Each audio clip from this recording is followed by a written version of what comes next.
સાયન્સમાં પ્રકરણ 5 સજીવનો પાયાનો એકમ એની થિયરીની આજે આપણે શરૂઆત કરીએ. હવે આમ તો બાયોલોજીના મોટાભાગના પ્રકરણો એવા હોય કે એમાં આપણે યાદ વધારે રાખવાનું હોય, પણ અમુક મુદ્દા એવા પણ આવે છે વચ્ચે કે જે બિલકુલ સમજ શક્તિ ઉપર આધારિત હોય છે, તો એના ઉપર આપણે વિશેષ ધ્યાન આપીશું. હવે સજીવનો પાયાનો એકમ આપણે પાયાનો પથ્થર એવો શબ્દ વાપરતા હોઈએ છીએ. ટૂંકમાં સજીવ જે વસ્તુનો બનેલો હોય અથવા સજીવનું શરીર બનાવવાનું જેનું મુખ્ય અને મહત્તમ પ્રદાન હોય એને પાયાનો એકમ કહેવાય. અને આપણે બધા જાણીએ છીએ કે સજીવનો પાયાનો એકમ એટલે કે કોષ છે, જેને ઇંગ્લિશમાં સેલ તરીકે ઓળખાય છે. હવે આપણે હિસ્ટ્રીની વાત કરીએ તો કોષ શબ્દ કઈ રીતે ચલણમાં આવ્યો, કોણે નામ આપ્યું, સૌપ્રથમ કોણે એને જોયો, વગેરે વગેરે. તો ઈસવીસન 1665 એટલે ખાસા વર્ષો થઈ ગયા. એ વર્ષમાં રોબર્ટ હુક ઓક વૃક્ષની છાલ, હવે ઓક એ વૃક્ષનું નામ છે અને એની છાલ ખાસી એવી જાડી પરંતુ અમુક અંશે સ્થિતિસ્થાપક હોય છે અને પુષ્કળ છિદ્રો ધરાવતી હોય છે. આપણે દવાની બોટલમાં ઢાંકણની ઉપરની સાઈડ આ વૃક્ષની છાલનો ઉપયોગ થાય સારા પેકિંગ માટે. આ ઉપરાંત અમુક જે બોટલ હોય એ હવાચુસ્ત બંધ થઈ જાય, લીક ન થાય એના માટે અંદર કોક અથવા તો જેને આપણે બૂચ કહીએ છીએ એ ફિટ કરેલું હોય છે. તો આ ઓકના વૃક્ષની જાડી છાલ એને અલગ કરવામાં આવે તો એ આપણે બૂચના નામે ઓળખીએ છીએ. તો ઓક વૃક્ષની છાલનું એકદમ બારીક પાતળા છેદનું એણે સૌ પ્રથમ અવલોકન કર્યું. આ અવલોકન કરવા માટે બારીક છેદ તો લીધું, પણ અત્યંત નાની વસ્તુ જોવા માટે રોબર્ટ હુકે પોતે સ્વનિર્મિત એટલે જાતે માઇક્રોસ્કોપ બનાવેલું અને એમાં એણે એનું અવલોકન કર્યું તો અસંખ્ય નાના નાના ખાના જેવી રચના જોવા મળી અને એણે સેલ એટલે કે ગુજરાતીમાં આપણે કોષ કહીએ છીએ એ નામ આપ્યું. જો કે લેટિન ભાષામાં સેલ્યુલા પરથી આ સેલ શબ્દ લીધો છે અને એનો અર્થ થાય છે નાનકડો ઓરડો. આ સેલ શબ્દ ઘણી બધી જગ્યાએ વપરાય છે. સેલ શબ્દ એક તો કોષ માટે વપરાય છે, પછી મધપુડામાં જે ખાના હોય છે ષટકોણાકાર એ પણ સેલના નામે ઓળખાય છે. ત્યાર પછી સેલફોનમાં જે શબ્દ વપરાય છે એ આ સેલ ઉપરથી છે. જો કે એમાં કંઈ નાનકડા ઓરડા જેવી વાત નથી, પણ એક મોબાઈલનું ટાવર અહીંયા છે તો એ ષટકોણ આકારનો જે ભાગ છે એ એટલા એરિયામાં એનું કવરેજ આપે. બીજો મોબાઈલ ટાવર છે એ બીજા ષટકોણ આકાર.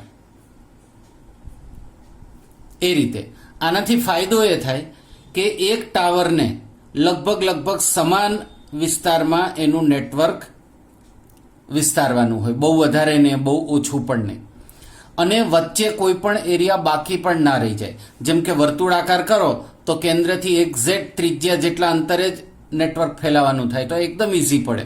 પણ આવા વર્તુળાકાર તમે ભાગ પાડો તો વચ્ચેનો ભાગ નેટવર્ક વગરનો રહી જાય. એટલે આ ષટકોણ એના માટે એકદમ શ્રેષ્ઠ છે.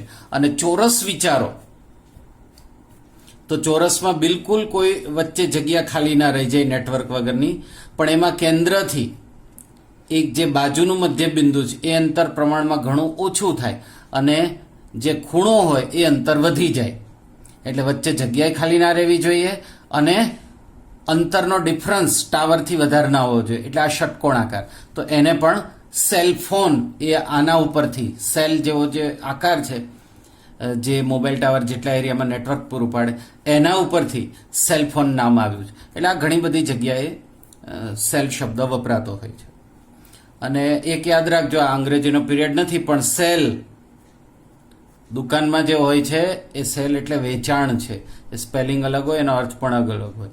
આ સેલ સાથે એનો કોઈ સંબંધ નથી. હા, સેલ એક બીજી જગ્યાએ પણ વપરાય છે. કયો? બેટરી અથવા પાવર માટે પણ સેલ શબ્દ વપરાય છે. તો ઘણા બધા આ નામના અર્થ અથવા ઉપયોગ થયા.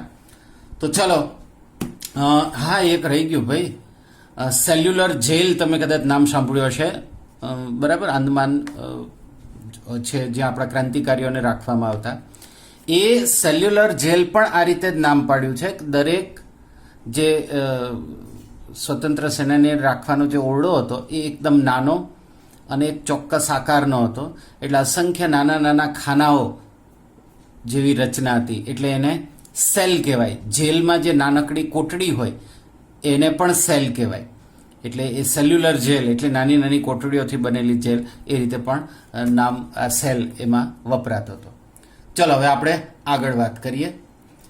રોબર્ટ હુકે સૌપ્રથમ કોષનું અવલોકન કરી અને સેલ નામ તો આપી દીધું, પછી આગળ કયા કયા વૈજ્ઞાનિકે આ સેલ એટલે કે કોષના વધારે સંશોધનમાં ફાળો આપ્યો એ આપણે વારાફરતી જોઈએ. તો વિવિધ વૈજ્ઞાનિકોનો જે ફાળો છે એમાં સૌપ્રથમ નામ આવે છે રોબર્ટ હુક.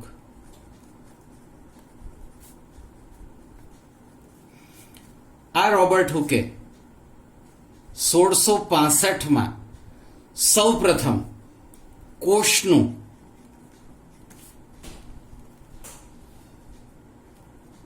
અવલોકન કર્યું અને સેલ એવું નામ આપ્યું. તો સૌપ્રથમ કોષ જોવું અને નામ આપવું આ રોબર્ટ હુકે કર્યું. ત્યાર પછી લ્યુવાન હોક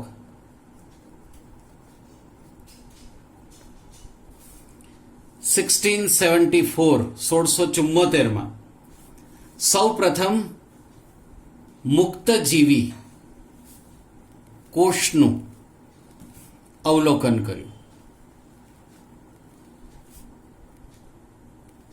હવે પ્રશ્ન એ થાય કે આ મુક્તજીવી કોષ કોને કહેવાય?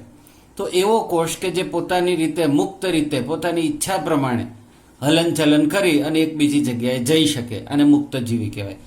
આ મુક્તજીવી જેવા માણસો હોય ને એને રખડું કહીએ, પણ આ મુક્તજીવી કોષ એ રખડતા નથી હોતા, પણ પોતાની રીતે હરફર કરી શકતા હોય છે. ટૂંકમાં સ્વતંત્ર રીતે પોતાનું જીવન જીવતા હોય છે. અને આના ઉદાહરણ જો આપણે ગણીએ ને તો અમીબા, પેરામિશિયમ આ બધા મુક્તજીવી કોષ કહી શકાય. તો આ લ્યુવાન હોકે આ મુક્તજીવી કોષનું સૌ પ્રથમ અવલોકન કર્યું. ત્યાર પછી આવે છે ખાસા વર્ષોના સમયગાળા પછી રોબર્ટ બ્રાઉન.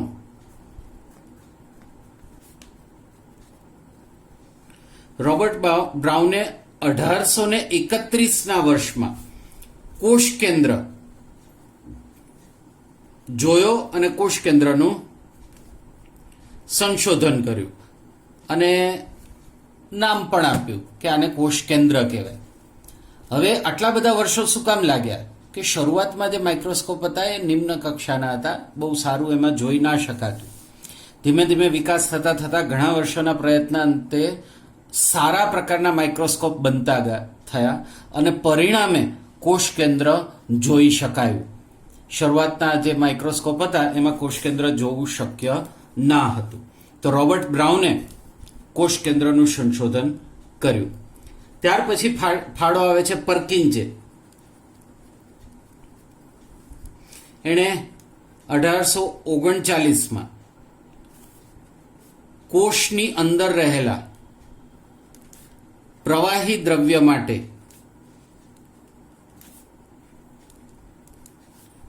પ્રોટોપ્લાઝમને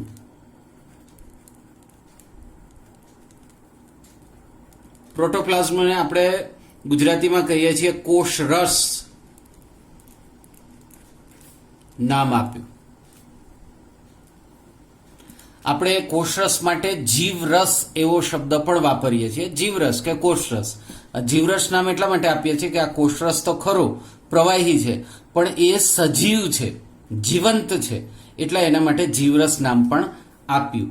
તો એ પ્રોટોપ્લાઝમ નામ છે એ પર્કિન્જે સૌ પ્રથમ આપ્યું, અવલોકન કર્યું અને નામ આપ્યું.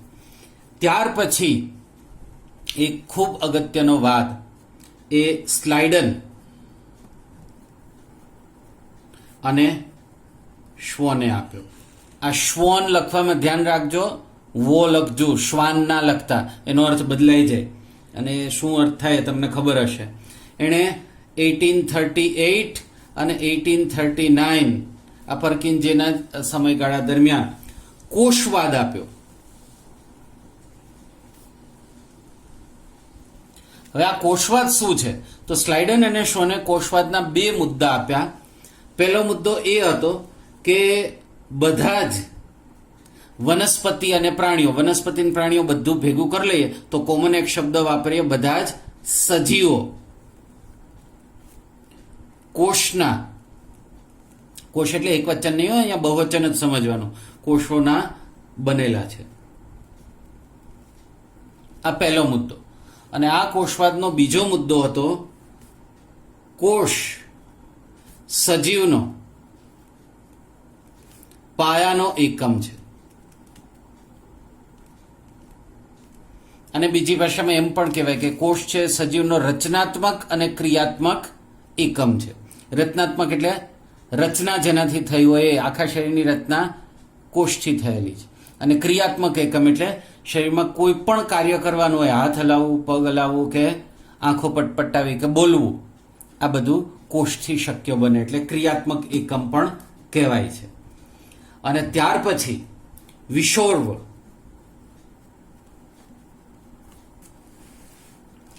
વિશોર્વે 1855માં કોષવાદ વિસ્તૃત કર્યો.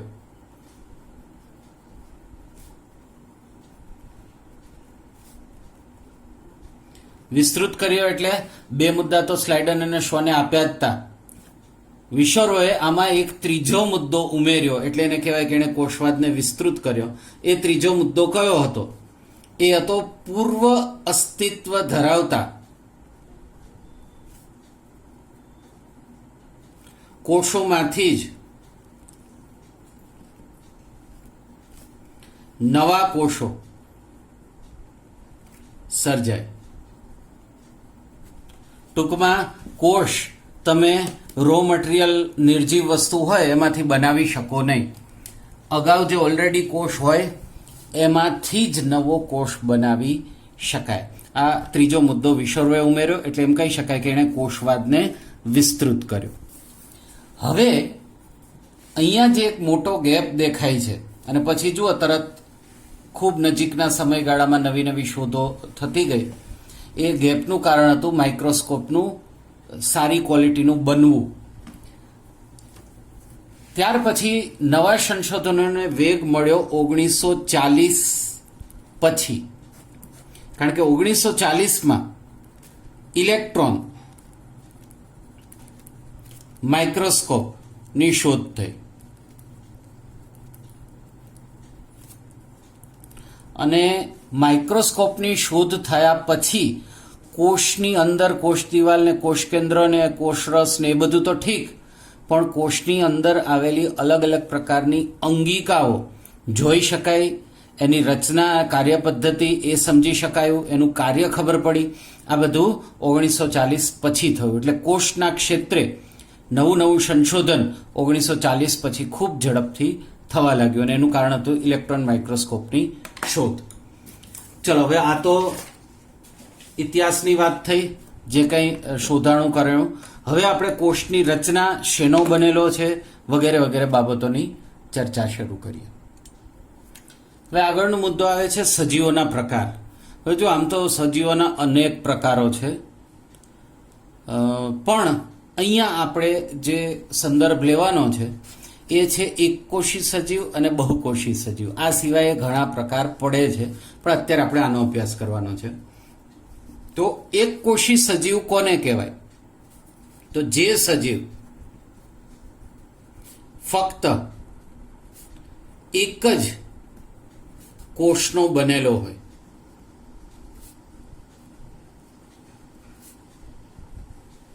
અહીંયા એક શબ્દ વધારે ઉમેરીએ ને તો વધારે સારું રહે. જે સજીવનું શરીર, સમગ્ર શરીર ફક્ત એક જ કોષનું બનેલું હોય. અહીંયા ગ્રામેટિકલ નો ના બદલે નું આવે, પણ ઓકે, તો એને એક કોષી સજીવ કહેવાય. હવે આના ઉદાહરણ તરીકે ઘણા બધા આવી શકે, પણ અમીબા, પછી પેરામિશિયમ, યુગ્લિના, આ બધા એક કોષી સજીવના ઉદાહરણો છે. આખું સજીવનું શરીર એક જ કોષનું બનેલું હોય, આકારમાં ઘણા નાના હોય અને મોટાભાગે નરી આંખે આપણે આંખ વડે એને ડાયરેક્ટ ના જોઈ શકીએ, સૂક્ષ્મદર્શક યંત્ર વગેરેની જરૂર પડે જોવા માટે. અને બીજું છે બહુકોષી સજીવ. હવે એનું તો તમને આવડે જ, જે સજીવનું શરીર અનેક અથવા તો એક કરતાં વધારે કોષનું બનેલું હોય એને બહુકોષી સજીવ કહેવાય. અને એના ઉદાહરણોમાં જે યાદ આવે એ લખી નાખો. એટલે અમીબા, પેરામિશિયમ વગેરે એક કોષી સિવાય આજુબાજુ જુઓ જેટલા પ્રાણી દેખાય, માણસથી શરૂઆત કરો તો મનુષ્ય, હાથી, ઘોડા, સસલું, કીડી, મકોડો, આ બધા બહુકોષી સજીવમાં ગણાય. એમાં જે એક કોષી સજીવ છે એમાં અમીબા એક એવું સજીવ છે કે જે પોતાના શરીરનો આકાર બદલી શકે છે. તો અમીબા એક એવું સજીવ છે કે જે પોતાના શરીરનો આકાર બદલતો રહેતો હોય છે, એનો કોઈ નિશ્ચિત આકાર હોતો નથી.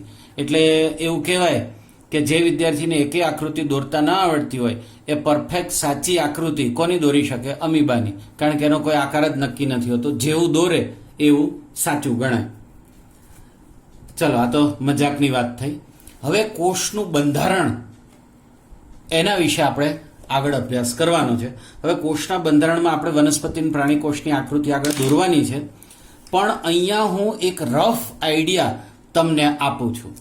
માની લો કે આ એક કોષ છે, તો આ જે કોષ છે એની સૌથી બહારનું જે આવરણ છે એને કહેવાય છે કોષરસ પટલ.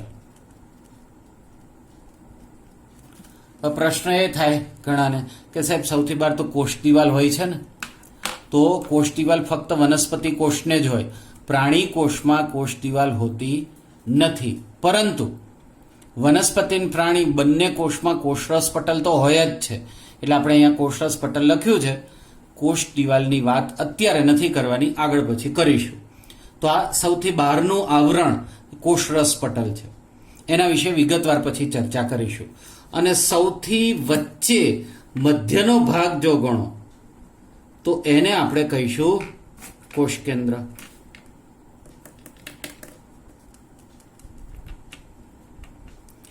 હવે કોષરસ પટલ અને કોષ કેન્દ્રની વચ્ચેનો જે ભાગ છે એમાં એક તો આવશે કોષરસ,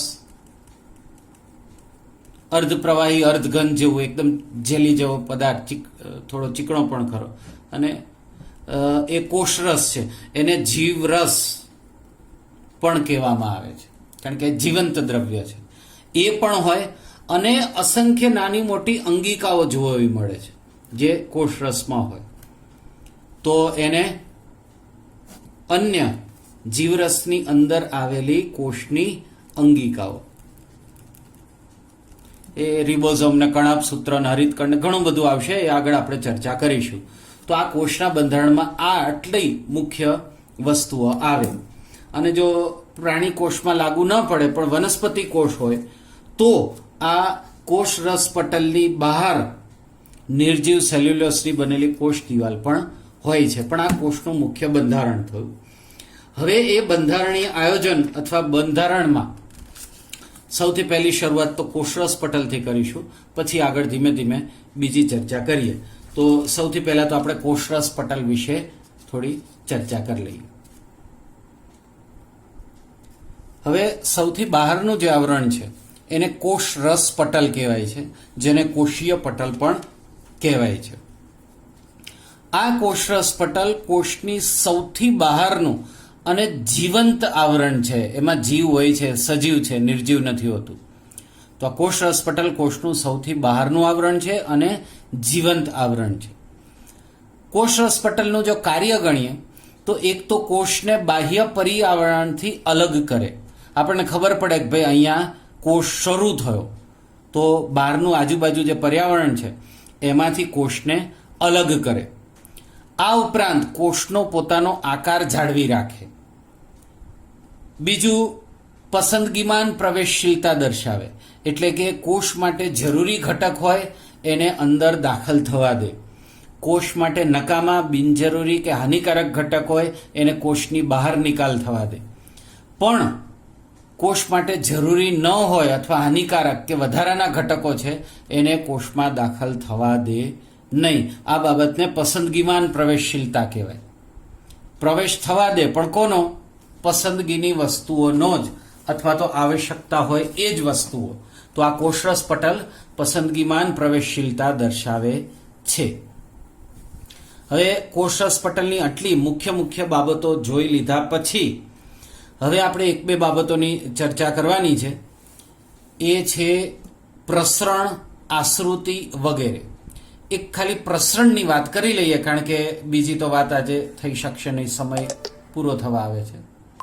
તો એટલે મતલબ પ્રસરણની એક ખાલી વાત કરી, વ્યાખ્યા મેં લખી જ રાખી છે કે કાર્બન ડાયોક્સાઇડ, ઓક્સિજન જેવા દ્રવ્ય કોષરસ પટલમાંથી અંદર બહાર જાય છે. ઓક્સિજન જરૂરી હોય તો અંદર દાખલ કરે, કાર્બન ડાયોક્સાઇડ બહાર નીકળે, એ પ્રમાણે અંદર બહાર થઈ શકે છે. આ જે ઘટના છે એને પ્રસરણ કહેવાય. કઈ રીતે? તો કાર્બન ડાયોક્સાઇડ હોય કે ઓક્સિજન હોય કે અન્ય હોય, વધારે સંકેન્દ્રણ અથવા તો જેનો જથ્થો વધારે છે ત્યાંથી ઓછા સંકેન્દ્રણ તરફ એ ગતિશીલતા ધરાવે. વધારે ઓક્સિજન હોય ત્યાંથી ઓછા તરફ જાય, વધારે કાર્બન ડાયોક્સાઇડ હોય ત્યાંથી ઓછા તરફ જાય. તો આને પ્રસરણની ઘટના કહેવાય. અને પ્રસરણની ઘટના અને આશ્રુતિ એ હવે આગળ આપણે બહુ વિગતવાર ચર્ચા કરવાના છીએ. એટલે અત્યાર પૂરતું તો અહીંયા જ આપણે પૂર્ણ કરીશું.